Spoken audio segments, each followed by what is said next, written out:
My name is Fuchsia Dunlop and my new book is Every Grain of Rice, Simple Chinese Home Cooking. I think one of the strange things about Western perceptions of Chinese food is that people might think it's delicious, but they wouldn't necessarily think of it as being a healthy way to live and to eat. But one of the most impressive things when you actually go to China is how very healthy the Chinese diet is. I think that Chinese people know better than anyone else how to eat for health and happiness.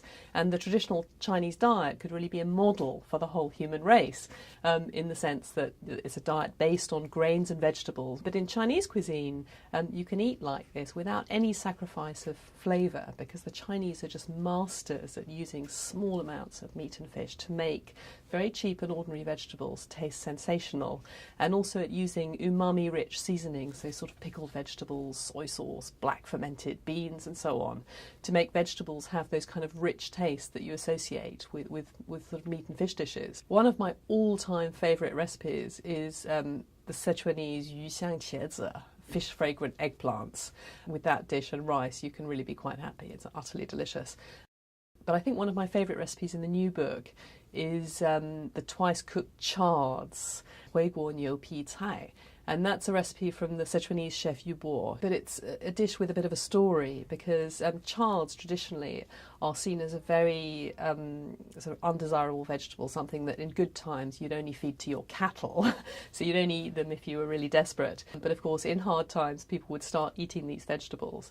And this recipe uses the seasonings of that classic Sichuanese dish, twice-cooked pork, Hui Guo Rou, to cook this very humble vegetable. So what you do is you take your chards and you break them into pieces and you boil them until they're really tender, and then you wok them with Sichuan chili bean paste, with fermented black soybeans, and ginger and garlic, and you sizzle these seasonings in the oil till they smell fantastic. You add your stock and your chards and let the vegetable really absorb all the flavours, and then finally you fling in a bit of celery and cilantro and spring onions.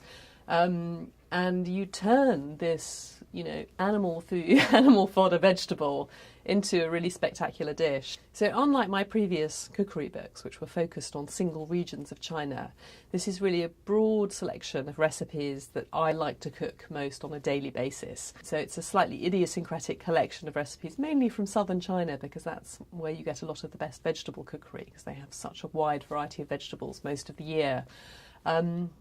There's of course a bias towards my first love, Sichuan, and those very exciting spicy flavours, which again I think are good for making ordinary food taste extraordinary. A few Hunanese recipes, some from the southern Yangtze region, some Cantonese. So it's just a very free and easy collection of recipes that I think showcase some of the cooking methods and some of the ingredients that you can use in Chinese cookery.